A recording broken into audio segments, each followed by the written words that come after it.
Okay, so now we're talking about lunch, and the whole idea with the concept of that I'm trying to get across, I guess, from our nutritionist is that you want to be more aware of the amount of carbohydrate compared to protein that you have than calories. You're not as concerned about calories because ultimately we're talking about fuel types, the kind of quality of fuel that you're putting into your body is a little bit similar to the kind of things that you could put into a fire.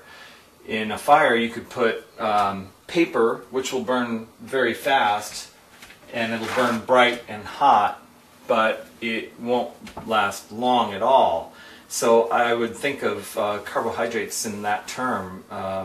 Carbohydrates are a lot like paper. If you burn this is going to burn fast but not last at all. So what do? If you're starting a fire, you put a little bit of this to get the fire started, but then you put on logs, wood, solid wood. And if you think of protein as your solid wood, it is maybe a little more difficult to get started, but it burns a long time and it burns very steadily, and the combination of the two makes a great fire. The protein, which would be like the wood, makes the carbohydrates last longer. So basically you end up with more fuel throughout your day if protein and carbohydrate are more in balance than the typical diet.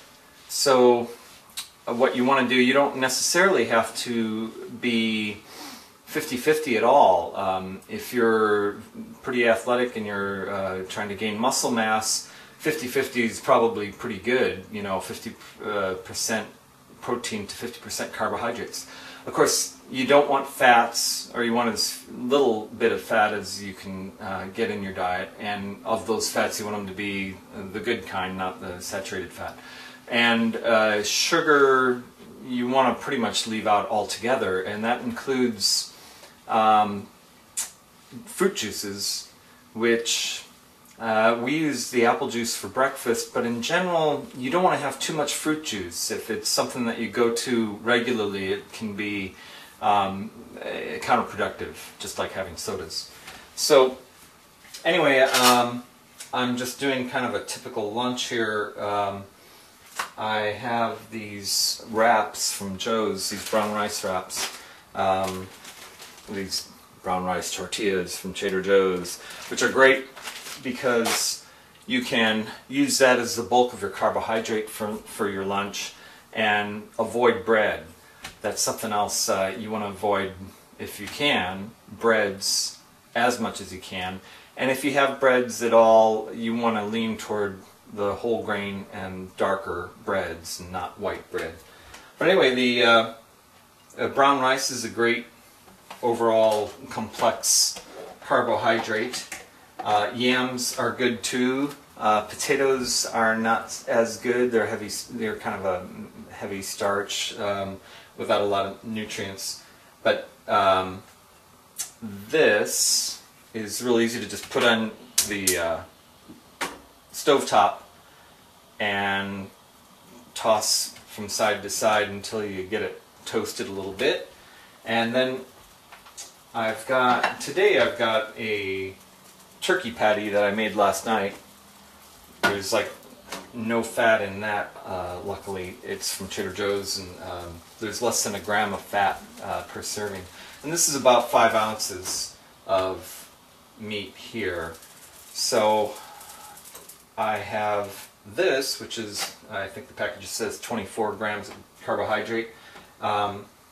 This, which is going to be a bit more than that in protein, and so I'm going to use a little bit of brown rice in there.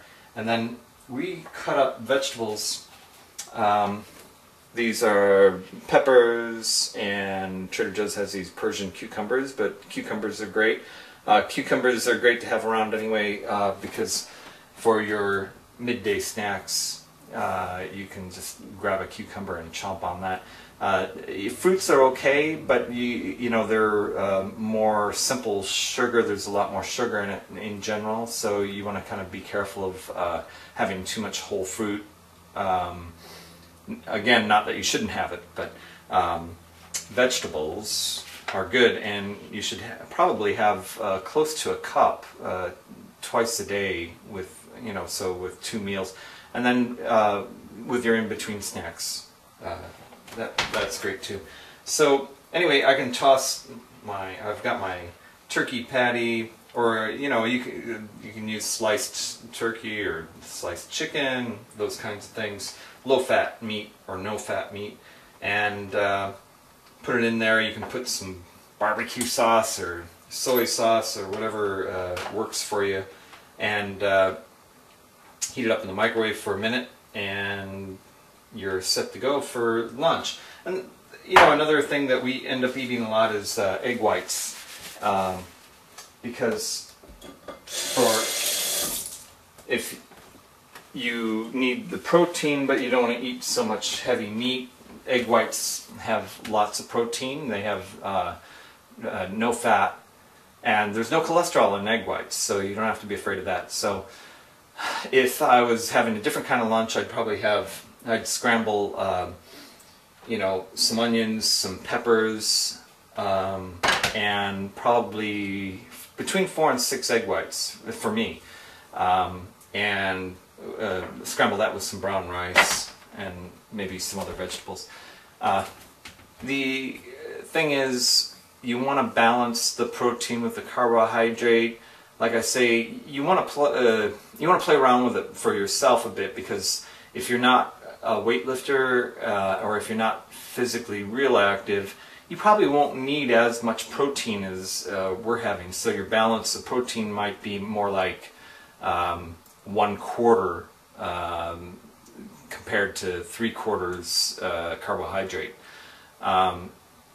But you should be more aware of it, and in general the American diet tends to not have enough protein in it. And again, the idea of using that protein like you would in a fire to make the fire last longer is very relevant. So if you find that your energy level is really low, maybe you're not having enough carbohydrate, or if you find that you're burning out real quick, like is typical, the American breakfast is generally all carbohydrates, so typically people in an hour or 2 hours are famished again.